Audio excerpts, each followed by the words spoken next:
को भी धन्य करे। पर कब? जब ये आज की बात पकड़ ली तुमने। कौन सी बात? कि इस शरीर के अंदर जो चेतन तत्व है, शिव तत्व है, सो हम, वही मैं हूँ। नाम देह, ये देह मैं नहीं हूँ, मैं तो इसमें रहने वाला चेतन तत्व हूँ। जैसे पुराने कपड़े, वासांसी जीर्णानि यथो विहाय नवानि गृह्णाति नरो प्राणी, पुराने कपड़े छोड़कर जैसे नए धारण करते हैं, ऐसे ही ये जीवात्मा पुराने शरीर को छोड़कर और नया शरीर धारण कर लेता है। आगे बढ़ जाओ, जगह खाली हो पूरा कर लो, आगे बढ़ जाओ, जल्दी आ जाओ। हाँ, अपने आगे जगह खाली मत रखो, नहीं तो गड्ढे में गिर जाओगे, तुम्हारे आगे वो गड्ढा बन जाएगा, इसलिए गड्ढे से बचो। हाँ, जीवन को हाँ गड्ढे में मत डालो। तो इस प्रकार आज का सत्संग सफल, आज का जीवन हमारा सफल हो गया। आज तक की पूजा पाठ मंत्र माला सब धन्य धन्य हो गए। जो भी हमने तीर्थ किया, कि पूजा पाठ की, कि मंत्र माला की, कब? जब ये जान लोगे कि वो मेरे ही शरीर के, बोलो, और वो अंदर रहने वाला मैं हूं कि कोई दूसरा है। क्योंकि ये तो छोड़ देता हूं और मैं निकल कर चला जाता हूं, तो ये मैं नहीं हूं। कल मैं दूसरे दरवाजे से परमात्मा को इसी तरह मिलाऊंगा, बिल्कुल सीधा सीधा, जैसे फल देख रहे ऐसा ही तुम्हें बोध हो जाएगा परमात्मा के संबंध में। तो अब परिभाषा को मैंने नोट कराया है। 2 परिभाषाएं लिखी आपने, कौन कौन सी? जड़ और चेतन, दृश्य और दृष्टा। तीसरी लिख लो, शव, निर्जीव निष्प्राण। निर्जीव निष्प्राण को शव कहते हैं, निर्जीव निष्प्राण को शव कहते हैं, और सजीव सप्राण को शिव कहते हैं। सजीव सप्राण को, चेतन को शिव कहते हैं। कल प्रैक्टिकल कराऊंगा, आपके सामने वस्तुएं लाकर पूछूंगा, अब बताओ इसमें कौन जड़ है और कौन चेतन है। आपको दिखाऊंगा कि कौन दृश्य है और कौन दृष्टा है, कौन शव है और कौन शिव है। दोनों सामने लाऊंगा, शिव को भी लाऊंगा, शव को भी लाऊंगा, और फिर आपसे पूछूंगा कल के लिए। तो परिभाषा जो लिखते हो घर जाकर पढ़ना, और आओ तो पढ़ के आना। ये विद्या हम अध्ययन कर रहे हैं, भगवान ने इसको कहा है क्या? विद्या नाम अध्यात्म विद्या। अध्यात्म विद्या ही विद्या है, बाकी तो सब पेट भरने की विद्या है। वो तो कुत्ता भी पेट भरता है, चोर भी पेट भरता है, बाघ बिल्ली भी पेट भरती है। तो तुमने MA कर लिया, MCOM कर लिया, या MBA कर लिया, या BBA कर लिया, ये सब पेट भरने की विद्या, इससे कुछ मूल्य नहीं। ये विद्या आपको मुक्ति दिलाने। अन्य विद्या परिज्ञानम नश्वरम भवेत। ये जितनी विद्याएं पढ़ी जाती है स्कूल कॉलेजों में, सब नाशवान है। क्योंकि आज का मरा डॉक्टर, अगले जन्म में डॉक्टर फिर से उसको आई सीखना पड़ेगा। इस जन्म का मरा हुआ इंजीनियर, अगले जन्म में इंजीनियर पैदा नहीं बनेगा, फिर से उसको ABCD सीखना पड़ेगी। पर ब्रह्म विद्या अगर इसमें तुमने भाग ले लिया, तो जब तक ब्रह्म की प्राप्ति नहीं होगी तब तक इसका नाश, ये अविनाशी की विद्या है। तो इसलिए घर जाकर एक बार कॉपी भी खोल के देखना। आते समय पेट भरने की विद्या के लिए 14 साल 16 साल लगाए, पेट भरने की विद्या, और अपने कल्याण की विद्या के लिए आधे घंटा का तो टाइम दे दो। घर पर देखो, जो क्योंकि रोज़ यहाँ पर आपको लिखाया जाएगा और रोज़ फिर पूछा जाएगा, तब तुम्हारी बुद्धि दृढ़ होगी। अच्छा, कल मैंने सिखाया था जन्म मरण किसका? जन्म मरण किसका? अब बाकी लोग नहीं बोल पाए क्योंकि उनको पर विवेक नहीं था। तो जन्म मरण किसका? तुम्हारा ना जन्म है ना तुम्हारी मृत्यु है, और तुम रात दिन यही भजन करते हो। इतने साल हो गया, 50 साल का हो गया, 60 साल का, 70 साल का, पता नहीं कितने साल और जीना है, अब तो मरने का दिन आ गया। तुम्हारा भजन यही चलता, जबकि जन्म और मरण से किंचित तुम्हारा संबंध कभी हुआ ही नहीं, कभी हुआ ही नहीं, और कभी होगा भी नहीं। तुम तो अजन्मा और अभी, वो ज्ञान यहाँ आपको जगेगा। तो भूख प्यास किसको? भूख प्यास किसको? आज तक तुम्हें ना कभी भूख लगी ना प्यास, पर तुम चिल्लाते रहे, हाय मैं प्यासा मर रहा हूँ, हाय मैं भूखा मर रहा हूँ, जबकि भूख और प्यास तुम्हें छू नहीं सकती। ये तो प्राण का धर्म है। भूख प्यास किसको? भूख प्यास किसको? अरे सही तीसरा भ्रम है सुख दुख का। तो सुख दुख किसको? सुख दुख किसको? लेकिन तुम आज तक यही चिल्लाते रहे मैं सुखी और मैं दुखी, जबकि न मैं सुखी और न मैं, मन ही सुखी और मन ही दुखी। एक एक राज खुलेगा प्रतिदिन नया नया, कभी जीवन में न देखा न सुना। हर चीज़ों को प्रैक्टिकल दिखाया जाएगा, तभी तुम्हारे को बिना पढ़े लिखे भी ज्ञान अंदर आएगा। अच्छा, तो परमात्मा व्यक्ति की शक्ति प्रैक्टिकल समझ गए ना? पवन के द्वारा, मैग्नेट के द्वारा, बिजली के द्वारा, फलों के द्वारा, पुष्पों के द्वारा। तो इस तरह से ही हम समझेंगे। अब आपको शव का परिभाषा लिखाई और शिव की भी परिभाषा दोनों लिख लिया ना? बस इतना ही है। शेष चर्चा परिभाषाओं की कल करूँगा। अब मुख्य विषय पे आते हैं। ये शरीर जो परमात्मा ने दिया है, कितने लाख योनियों के बाद? 84 लाख योनियों का चक्कर काटा है। कोई बता सकता है जल में रहने वाले कितने योनियों में हम रहे हैं? 9 लाख। आकाश में उड़ने वाले कितने योनियों में रहे हम? और जमीन के अंदर छुपकर रहने वालों में कितने थे? 11 लाख प्रकार के। जमीन से पैदा होने वाले कितनी योनियां थी? 20 लाख। और 4 टांगों से चलने वाले 30 लाख और 2 टांगों से चलने वाले 4 लाख। ऐसे 84 लाख का चक्कर काटते काटते हमें ये जीवन मिला है केवल परमात्मा को पाने के लिए। और उत्पत्ति के भी 4 मार्ग है। कभी तो हम जमीन से पैदा होते हैं, कभी पानी से पसीने से पैदा होते हैं, कभी अंडे से पैदा होते हैं और कभी गर्भ से। जीवों के उत्पत्ति के 4 द्वार है, स्वेदज, अंडज, उद्भिज, जरायु। अब ये शरीर को 84 लाख योनियां काटने के लिए, बच्चों आपस में किसी को मत देखो, कुछ कॉपी मत करो, बंद करो कॉपी। ये जो हमको शरीर मिला है, इसको पूरा करने के लिए 84 लाख को 20 खरब वर्ष लगे हैं। 20 खरब वर्ष, तब जाकर यह आपको जीवन प्राप्त होता है। 20 खरब वर्ष 84 लाख को पूरा करने के लिए कोई एक एक योनियों में 100 साल, कोई 150 साल, कोई 500 साल, कोई 10 साल, कोई 10 दिन, कोई 1 दिन, सबका अलग अलग उम्र। तो 20 खरब वर्ष के बाद ये जीवन आपको हमें मिला है। और इस जीवन के अंदर आपको 80 करोड़ श्वास लेने का मौका मिला है। 80 करोड़। 4 सेकंड में 1 श्वास, 1 मिनट में 15 श्वास, 1 घंटे में 900 श्वास, सबके लिए बता रहा हूँ। और 24 घंटे में 21,600 श्वास प्रत्येक प्राणी। ये परमात्मा ने तुमको शक्ति, पूंजी दी है। इस पूंजी से अपना कल्याण कर लेना।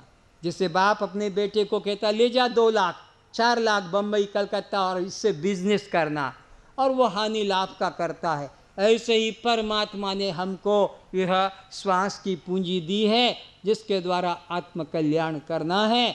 वो हम अभी तक कितनी वर्ष नष्ट कर दिए, अब कितना बचा है उसका पता। इसलिए आदमी को ये जीवन मिला है इतने कष्ट के बाद आत्म कल्याण के लिए। और वो कैसा है? क्षणभंगुर। शरीर मिला है 20 खरब वर्ष के बाद, और मिला तो कैसा? क्षणभंगुर। क्षणभंगुर। आप कहोगे क्षणभंगुर का मतलब समझो। एक श्वास में जीवन प्रारंभ होता है और एक ही श्वास में जीवन समाप्त हो जाता है, तो क्षणभंगुर। तो भगवान ने तुम्हें जो जीवन दिया है ये 2012, बहुत ध्यान से समझना। हमारे कई मित्र, कई संबंधी पहले मर गए, हम क्यों जिंदा रह गए? ये सोचो। हमारा बाप मर गया कि माँ मर गई कि पति मर गया कि पत्नी मर गई कि बेटा बेटी मर गए, हमको परमात्मा ने क्यों अभी तक जिंदा रखा? उसका कारण जानो। हम पहले जन्म में भी भगवान की भक्ति कर रहे थे, किंतु भक्ति पूर्ण नहीं हुई और शरीर छूट गया। तो उसको पूरा करने के लिए परमात्मा ने तुम्हें चांस दिया 2012 कि 2012 में अपना कल्याण कर लेना। 2013 तुमको नहीं मिलेगा। हमारे और भी कई लोग पहले चले गए, हम जिंदा क्यों? हमारी भगवान के प्रति पहले भक्ति थी। और तुम्हें मौका दिया है कि 2012 में कल्याण कर लेना। तो 2012 हमको मिला है, पर 2012 में कितने महीने होते हैं? 12। कौन से महीने में मरेंगे ये तो हमको पता, तो हम तो कर लेंगे। आलस है ना हमारे अंदर। 12 महीने हैं तो भगवान ने कह दिया कि तुम नवंबर में मरोगे। नवंबर महीना भी बता दिया। तो जिसको भगवान ने वर्ष बता दिया वो पाप कर्म करने की इच्छा करेगा, चोरी करने की इच्छा करेगा? अरे मर जाना है मुझे तो नवंबर के अंदर, तो वो अब किसी के घर में हत्या करने, चोरी करने जाएगा? नहीं जाएगा। और नवंबर में तो 30 दिन हैं, कब मरेंगे ये भी पता नहीं। भगवान ने तो भी बता दिया कि तू 25 तारीख को मरेगा, 25 तारीख को। तो जो 25 तारीख को मालूम पड़ गया वो 24 तारीख की रात को चोरी करने जाएगा? 25 तारीख को मौत है, जिसको पता लग गया वो 24 तारीख की रात को चोरी करने, हत्या करने, गर्भपात करने, जौतुक लेने के लिए जाएगा। किसके लिए? मुझे को तो कल मरना है। और किसी के घर में भी चोरी करने घुस गया और उसी को पता लग गया कि 1 घंटे बाद तू मरेगा, तो वो फिर अपनी जेब में वो भी वहीं रख देगा कि ले भैया ये भी तू ले ले, तू संभाल, क्योंकि तेरे को तो रहना है और मेरे को तो 1 घंटे में जाना, मैं तो 1 घंटे में निकल के जा भी नहीं पाऊंगा घर से। तो ये विचारना है।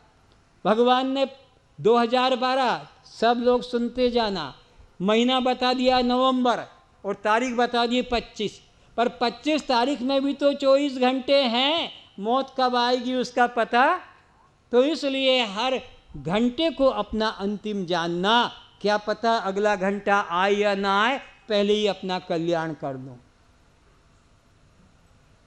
याद रखना, घंटा हाथ से बिना कल्याण के जाना नहीं पाए।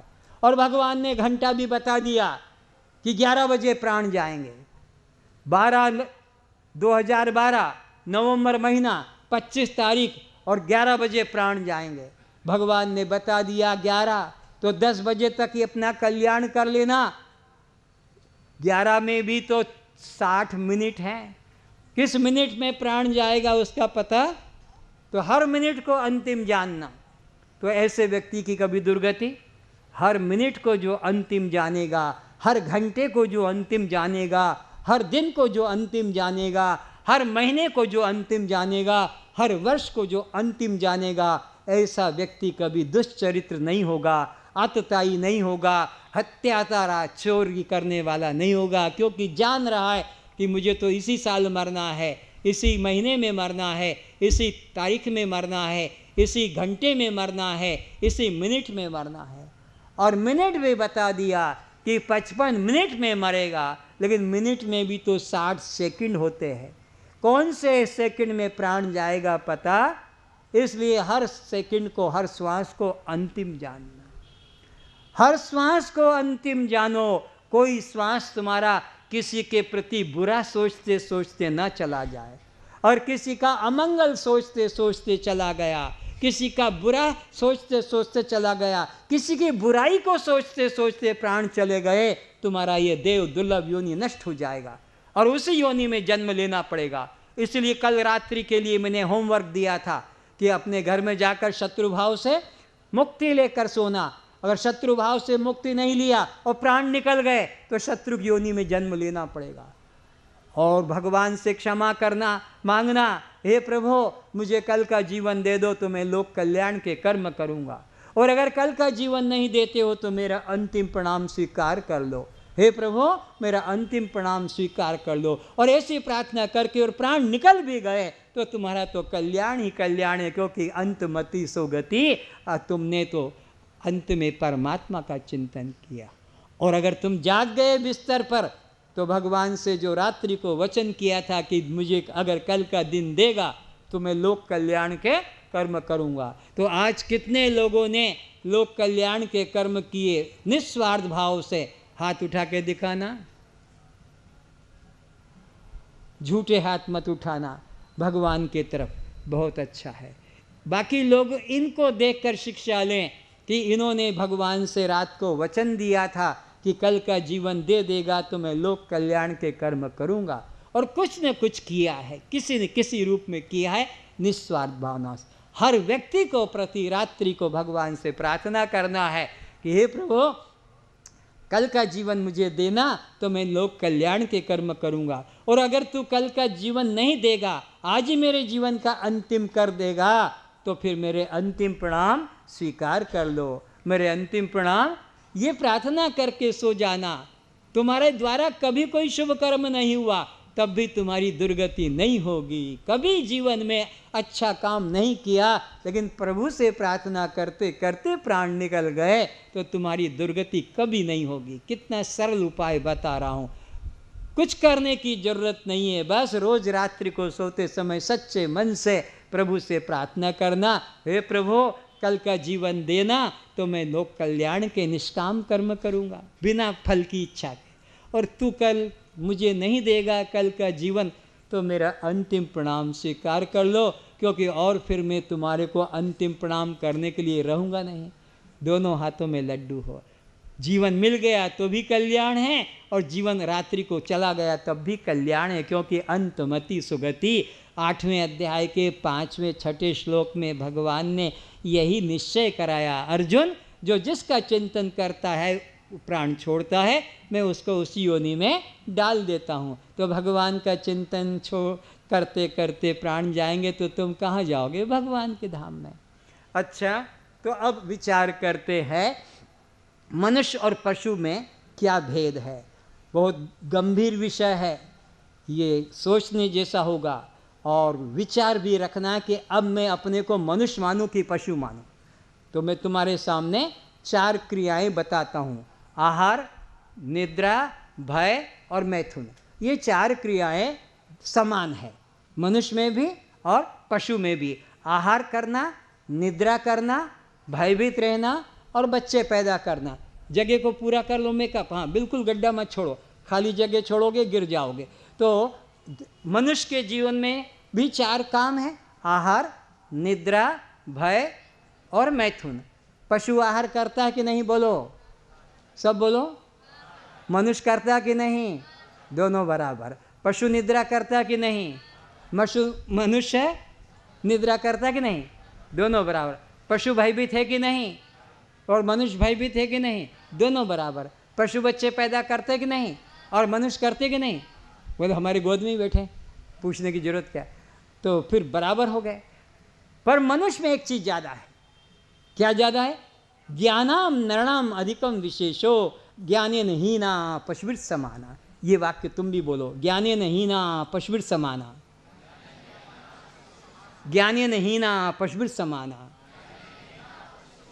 इसके अर्थ को भी, आत्मज्ञान से रहित मनुष्य पशु के बराबर है, आत्मज्ञान से रहित मनुष्य पशु के बराबर है। तो अब विचारो, अभी तक का हमारा जीवन किसके समान गया? बोलो, क्यों? सब कुछ ज्ञान पाया किंतु आत्मज्ञान में रुचि नहीं की कभी, ना आत्मज्ञान किसी ने कराया। तो ज्ञाने नहीं ना पशुभिर समाना। अब पशु के समान क्यों कहा? क्योंकि पशु में भी 4 क्रिया, आहार, निद्रा, भय, मैथुन, और वही हम दिन भर करते हैं, वही जीवन भर करते हैं। लेकिन अब एक और दृष्टिकोण है जिससे निश्चय करना है। अभी तो समान बताया है, अब आगे निश्चय करना कि कौन श्रेष्ठ है दोनों में। काम, क्रोध, लोभ और मोह। अभी इन 4 दृष्टिकोण से तुलना करना है। अद्भुत बातें सुनोगे, कभी नहीं सोचा होगा। काम के दृष्टिकोण से मनुष्य पशु में क्या भेद है, क्रोध के दृष्टिकोण से मनुष्य पशु में क्या भेद है, लोभ के दृष्टिकोण से मनुष्य पशु में क्या भेद है, और मोह के दृष्टिकोण से मनुष्य पशु में क्या भेद है। सुनोगे तो आज आंखें खुल जाएगी। काम के दृष्टिकोण से पशुओं के अंदर काम वृत्ति, सेक्सुअलिटी वर्ष में 1 बार, किसी पशु में 2 बार और किसी पशु में इससे ज़्यादा पशुओं में काम वृत्ति नहीं देखोगे। ये उनका आदर्श देखो, जीवन प्रकृति में किस तरह संयम से रहते हैं। दूसरी बात, कभी मर्डर केस नहीं देखोगे। मर्डर केस, हत्या का, घोड़े ने घोड़ी को कभी नहीं मारा, हाथी ने हथनी को कभी नहीं मारा, कुत्ते ने कुतिया को कभी नहीं मारा। किसी के अंदर ऐसा नहीं देखोगे। अपनी समान जाति वाले में हत्या करते नहीं देखा है। मर्डर केस नहीं देखा है। और एक बात देखा, जब उसको गर्भाधान हो जाता है, गाय, घोड़ी, गधी, कुतिया, उसके साथ फिर और उसका मेल पर्सन संबंध नहीं करेगा। एक बार गर्भाधान हो गया जिस दिन, उसके बाद जब तक बच्चा पैदा नहीं होता, उनका महीना ऋतु नहीं आती, वो संबंध नहीं करेंगे। पशुओं के जीवन की बात को देखो और अपने मनुष्यता के जीवन को देखोगे तो सर झुक जाएगा। और एक बात देखा तुमने, कभी भी छोटे छोटे बच्चों से बलात्कार नहीं करेंगे। कुतिया के छोटे बच्चे, घुसरी के छोटे बच्चे, वो अपनी उम्र पे ही कर पाते हैं। वहाँ की बात वहीं रोक देता हूँ। अब इधर की बात विचारते हैं। शास्त्र कहता है जब मासिक धर्म रुक जाता है, शास्त्र कहता है मासिक धर्म जब रुक गया, इसका मतलब है कि गर्भ में बच्चा का प्रवेश हो गया। अब कब तक तुम्हें पत्नी से संबंध नहीं करना है, पूछता है शिष्य गुरु से।